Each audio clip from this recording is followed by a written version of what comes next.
저희들 함께 봉독하실 하나님 말씀 민수기 12장 1절로 7절 말씀 되시겠습니다. 저와 여러분이 한 절씩 교대로 봉독하시겠습니다. 모세가 구스 여자를 취하였더니 그 구스 여자를 취하였으므로 미리암과 아론이 모세를 비방하니라. 그들이 이르되 여호와께서 모세에게 말씀하셨느냐 우리에게 말씀하지 아니하셨느냐 여호와께서 이 말을 들으셨더라. 이 사람 모세는 온유함이 지면의 모든 사람보다 승하더라.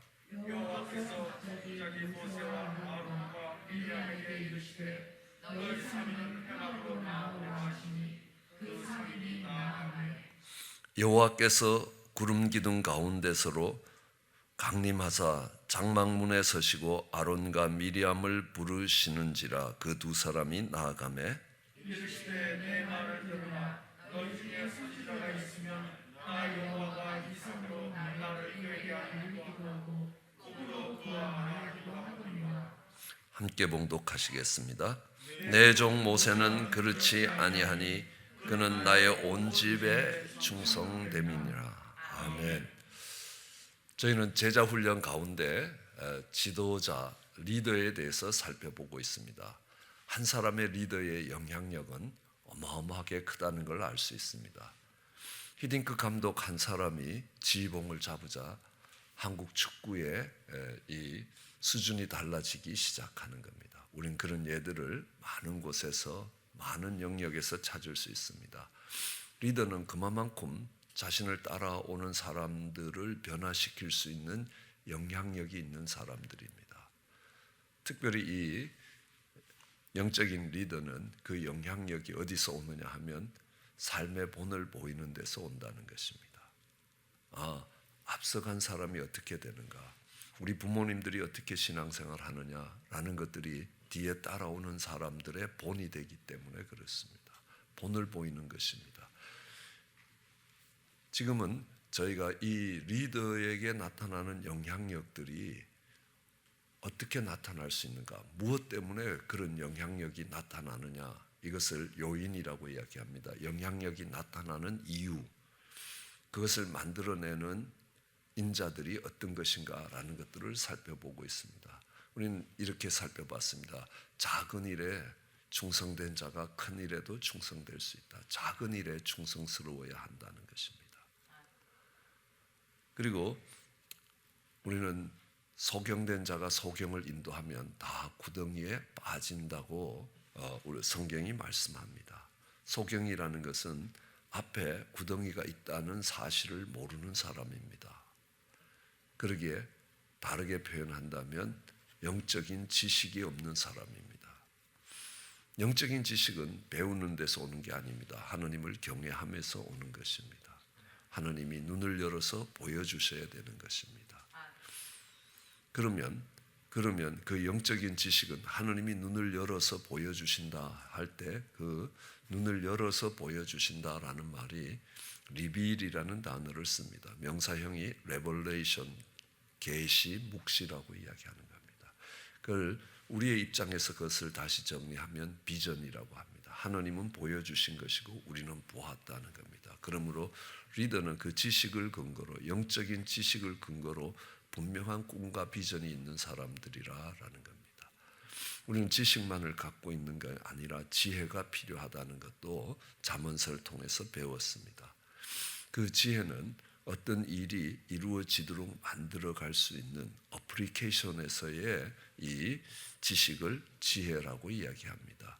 그렇기 때문에 이 지혜는 우리에게 전략을 만들어낼 수 있습니다.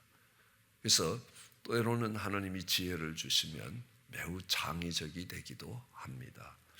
그래서 우리 지도자에게 필요한 것이 그렇다. 오늘은 이 모세를 통해서 이렇게 볼 때는 하나님이 이 모세가 구스 여인을 취합니다. 구스는 아프리카 지역 아닙니까? 그러니까 절대로 이 지도자가, 특별히 이스라엘의 레위인으로서의 지도자가 취할 수 없는 일을, 실수를 하시는 겁니다. 잘못을 한 겁니다. 그랬을 때에 그 옆에 있던 그의 누이와 그의 형이었던 아론이 모세를 비방을 합니다. 네가 어째 이렇게 할 수 있느냐 하고 비방을 합니다.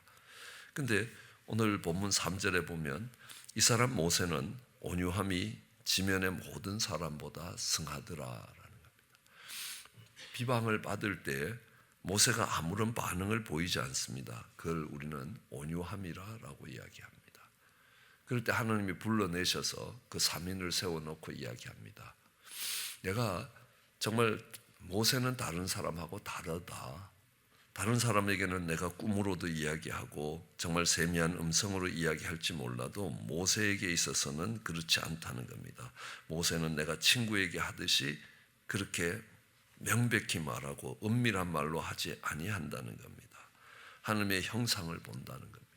근데 네가 왜 내 종 모세를 비방하느냐라고 꾸짖습니다. 그때에 모세에게 하는 말이 7절에 내 종 모세는 그렇지 않다. 그는 나의 온 집에 충성되었다. 그의 온 집에 하나님께 충성됩니다. 언젠가 어느 목사님이 이런 말씀을 하시는 걸 들었습니다. 내가 목회를 그만두고 싶을 때마다 한 걸음씩 서쪽으로 갔으면 지금은 태평양 가운데 가 있을 것이다 라는 이야기를 하시더라는 거예요. 그래서 그만큼 포기하고 싶고 왜 포기하겠느냐라는 생각을 해봅니다. 예, 목회를 무척 잘해서 존경을 받는 목사님인데 그렇게 세미나에서 오셔서 말씀하시는 걸 듣습니다. 예, 목회를 해가면서 경제적으로 어려울 거는 각오를 했습니다. 시작할 때 각오를 하고 시작하는 겁니다. 그런데 이게 인간관계에서 오는 많은 어려움들이 가장 큰 원인이 아닐까 생각합니다. 그럴 때 열받지 않는 게 온유함이라는 겁니다. 이스라엘 백성들이 얼마나 광야를 지나가면서 모세를 비방하고 때로는 돌을 들고 모세를 칠 태세를 갖추지만 모세가 거기에 반응을 보이지 않습니다.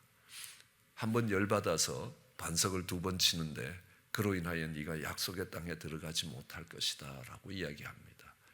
그건 모세의 온유함을 이야기합니다. 40년 이스라엘 백성들을 인도해 가면서 한 번 열받았다. 예, 대단한 것처럼 보입니다. 그것을 일컬어서 온유함이라는 겁니다. 온유함이라는 건 따뜻하고 부드럽다는 겁니다.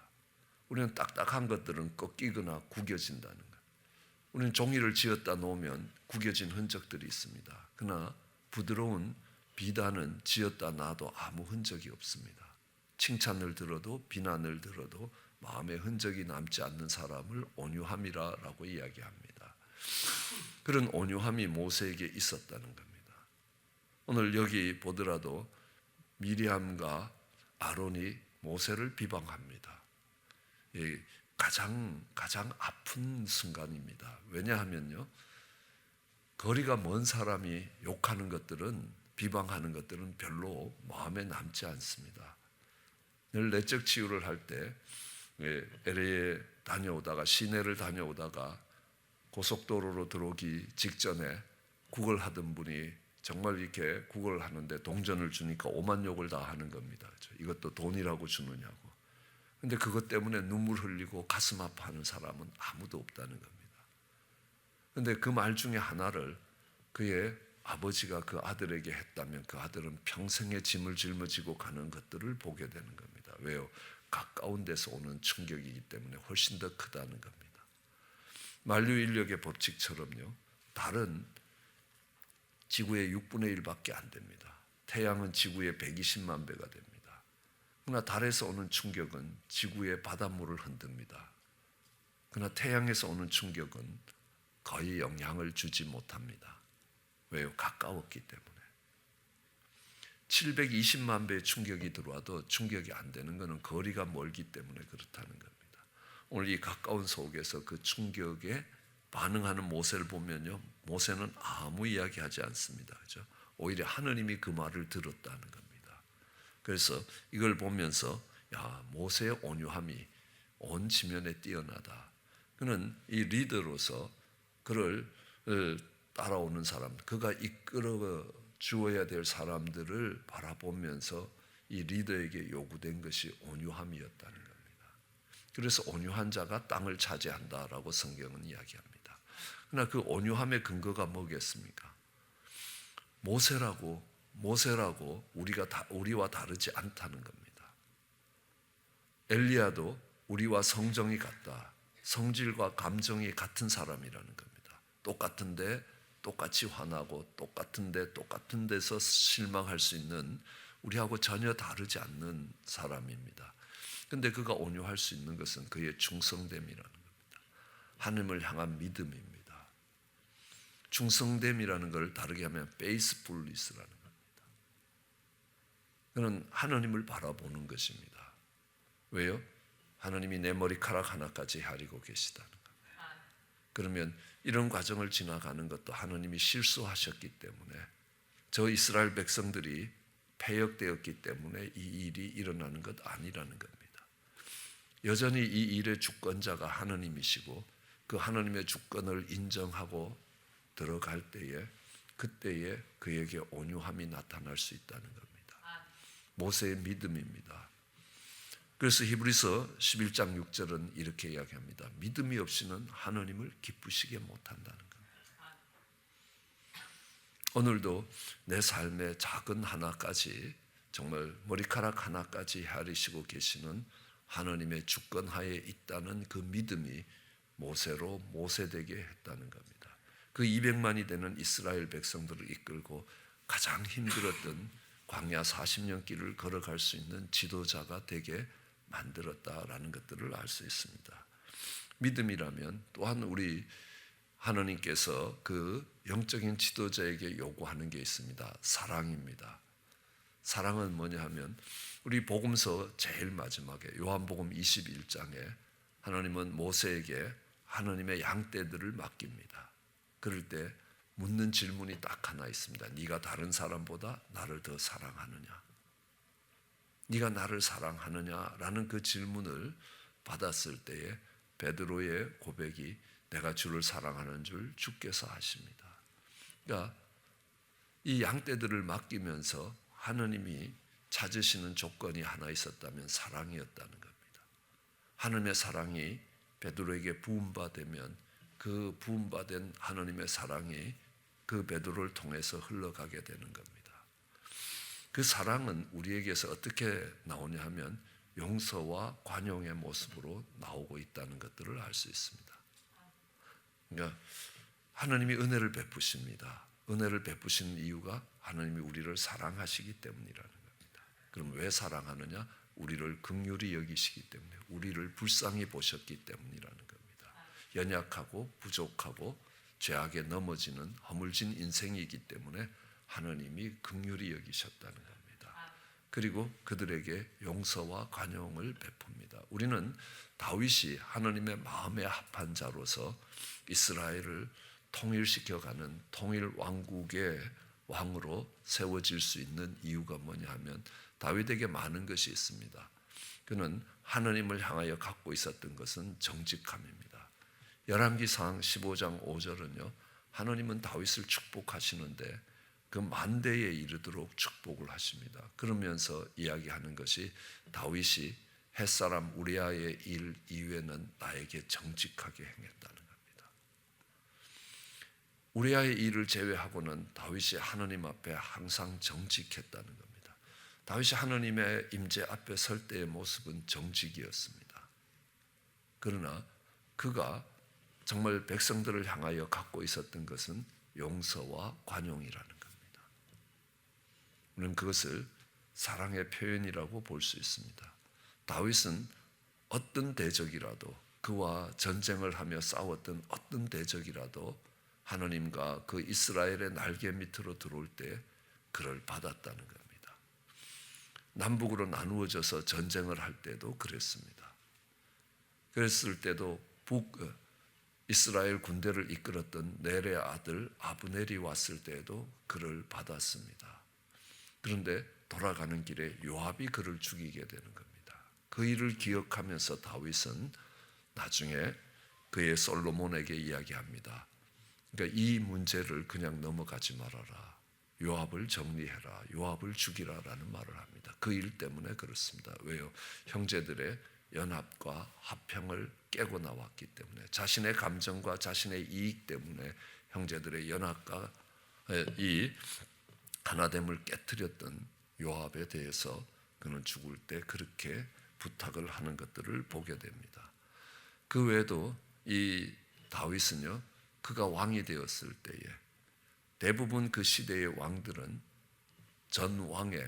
전왕의 모든 가족들은 다 죽이게 돼 있었습니다. 왜요? 왕권을 확립하는 차원에서 그랬습니다.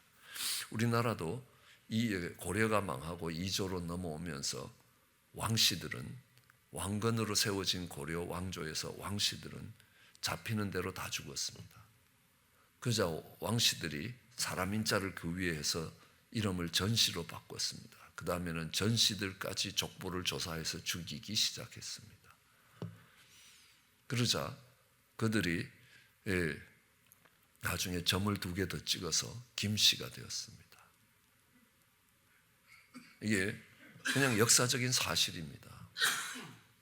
얼마나 집요하게 추적해서 그 왕권을 뒤집을 수 있는 가능성이 있는 사람들을 다 찾아서 죽였다는 겁니다. 그러면서 새로운 이씨 왕조가 세워지는 것이라는 겁니다.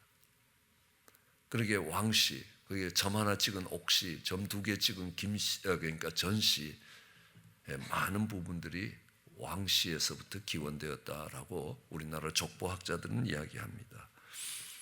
그런 다윗은요, 그의 대적이 되기도 했던 그 사울의 온 집을 받아주는 겁니다. 다윗의 이 용서와 간용이 어디에서 나왔겠느냐라는 생각을 해봅니다. 다윗의 집안은 문을 열고 기생 라합을 그의 아내로 맞이하는 살몬이 있습니다. 여리고성을 정탐 갔다가 생명을 비치게 됐고 믿음으로 살아가는 라합의 모습을 보면서 그가 비록 과거가 기생일지라도 이 헤리엇이라고 한자리에서 직업적으로 몸을 팔던 여자라는 의미입니다. 그런 기생을 이 살몬, 베들레헴의 유력자가 됐던 이 살몬이 그를 아내로 맞이합니다. 왜요? 믿음을 보고요. 그 살몬은 보아스를 낳았습니다. 보아스는 모압 여인 룻을 아내로 맞이합니다. 이 보아스가 오벳을 낳고 오벳이 이새를 낳고 이새가 다윗을 낳았다라고 이야기합니다. 그러면 다윗의 집안은 뭡니까? 과거에 그들의 신분이 어땠든 그들의 태생이 출생이 어땠든 믿음을 가지고 하나님 날개 아래로 이스라엘의 공동체로 들어온 사람들을 다 문을 열고 받았다는 겁니다. 선입관과 편견이 아니었습니다. 용서와 간용을 갖고 그들을 받아줬기 때문에 그렇습니다. 그렇기 때문에 다윗에게도 그렇습니다. 다윗에게도 용서와 간용이 나가고 그 용서와 간용은 다윗이 실수하고 죄악 가운데 무너졌을 때도 내가 하나님께로 돌아가면 돌아갈 문이 열려 있다는 것입니다. 그래서 밧세바를 죽이고 우리아를 취했을 때도 다윗은 하나님께로 돌아갈 수 있는 길이 있다는 것을 알았습니다. 그것이 다윗이라는 지도자가 갖고 있는 용서와 관용입니다. 우리는 그것을 사랑의 표현이라고 이야기합니다. 우리가 오래 참는 것입니다. 우리의 자녀들을 사랑합니다. 그가 실수하고 넘어질 때도 언제나 다시 일으켜 세워서 그들이 새로운 삶을 살 수 있도록 돕고자 하는 것입니다. 그것이 사랑의 모습이었기 때문에 그렇습니다. 그것이 하나님이 찾으시는 지도자의 모습이었습니다. 믿음이었습니다. 그리고 사랑입니다. 그리고 하나님이 눈을 열어주실 때 그들이 볼 수 있는 비전입니다. 우리는 그것을 성경적인 표현으로 한다면 소망이라는 겁니다. 믿음과 사랑을 바탕으로 앞을 내다보는 이 희망을 갖고 있는 그 근거를 갖고 있는 희망을 소망이라고 이야기합니다. 그래서 이 지도자에게 요구되는 것이 믿음과 사랑과 소망 가운데서 정말 그 백성들을 이끌어 가시기를 원하는 것입니다. 지혜와 지식이 필요하기도 합니다. 그리고 때로는 이 지도자들에게 요구되는 것이 특별히 영적인 지도자에게 있어서는 영적인 영성이 요구되는 것입니다. 그 영성은 말씀에 근거한 영적인 권위와 기도에 근거한 영적인 힘입니다. 그래서 우리는 기도할 때에 성령의 충만함을 입고 성령이 오시면 권능, 파워를 공급하시는 것입니다. 그리고 우리는 말씀에서의 권위가 있다는 겁니다. 말씀으로 귀신이 쫓겨나가는 겁니다. 예, 말씀은 1.1획도 땅에 떨어지지 않는다는 것입니다. 그러므로 그 말씀에는 권위가 있다는 겁니다. 말씀이 되신 예수 그리스도의 그 이름의 권위가 바로 말씀의 권위라는 겁니다. 우리는 악한 영이 쫓겨갈 때도 예수 그리스도의 이름에 쫓겨간다는 것들을 압니다. 우리는 기도와 말씀으로 서 있는 영성이 필요하다는 겁니다. 그것이 특별히 영적인 지도자들에게 요구되는 것입니다. 그 외에도 우리는 많은 지도자들이 정말 하나님께 쓰임을 받고 많은 사람들이 그들을 따라 나오는 것들을 보게 되는 겁니다. 여호수아를 따라 약속의 땅으로 들어가는 사람들, 그 여호수아의 지도력이 어디에서 나왔는가? 그리고 사무엘을 통하여 새로운 시대가 열리기 시작합니다. 라마 나요세, 이 라마라는 것은 지명 이름이지만 나요스는 기숙사라는 겁니다. 사무엘의 기숙사였습니다. 사무엘이 그 제자들을 먹이고 입히고 하면서 그들이 함께 살았던 신학교라고 볼 수 있습니다. 그 수많은 이스라엘의 백성들이 사무엘께 나와서 하나님에 대해서 정말 그 본을 보고 배우고 익혀갔던 것들을 볼 수 있습니다. 하나님은 이야기합니다. 사무엘에 사는 날 동안 하나님의 손이 이스라엘을 지키셨다는 겁니다. 그 브레셋이 그 영내에 들어올 수 없었다라고 이야기합니다. 그가 정말 가장 배반의 순간에도 그 백성을 위하여 기도하는 죄를 범치 아니하겠다라는 겁니다. 그렇게 기도하는 그 사무엘을 통하여 하나님이 이스라엘을 지키신다는 겁니다. 기도하는 어머니를 통하여, 기도하는 할머니를 통하여, 할아버지를 통하여 하나님의 손이 우리의 온 집을 지켜냈다라고 고백을 들을 수 있는 지도자라면 하나님이 기뻐하시는 지도자가 될 것이 분명합니다. 그런 성경의 여러 인물들이 그들의 지도력을 발휘한 데는 분명한 이유가 있다는 것입니다. 우리는 그것을 보고 배워갈 때에 하나님이 그가 섰던 자리에 하나님이 인도해 가실 것입니다. 그런 은혜가 우리 모두에게 있기를 주의 이름으로 축원합니다. 기도하시겠습니다. 사랑과 은혜가 많으신 하나님, 많은 자리에서 그들의 지도력들이 발휘되었던 것들을 기억합니다. 바울을 바울되게 했던 바나바가 있습니다. 수많은 제자들을 통하여 수많은 교회들을 개척하던 바울의 지도력도 있습니다.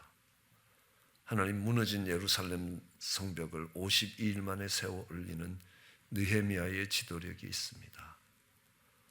하나님, 주님을 따랐던 많은 사람들을 기억합니다. 예수님을 만났던 수많은 사람들이 변화되었던 것들을 기억합니다.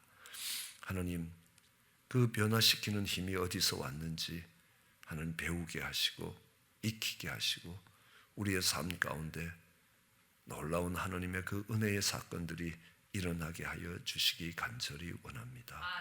그리하여 하나님이 기뻐하셨던 모세처럼, 믿음의 사람 모세처럼 그의 충성됨을 보시고 하나님이 기뻐하셨던 내 마음에 합받은 다윗과 같다며 하나님 그 속에 있는 정직함과 용서와 간용을 볼 수 있게 하여 주시기 원합니다. 우리의 삶에도 동일한 은혜가 있게 하여 주시고 동일한 역사가 있게 은총을 다하여 주시기 간절히 소원합니다. 감사합니다. 예수님 이름으로 기도드렸습니다.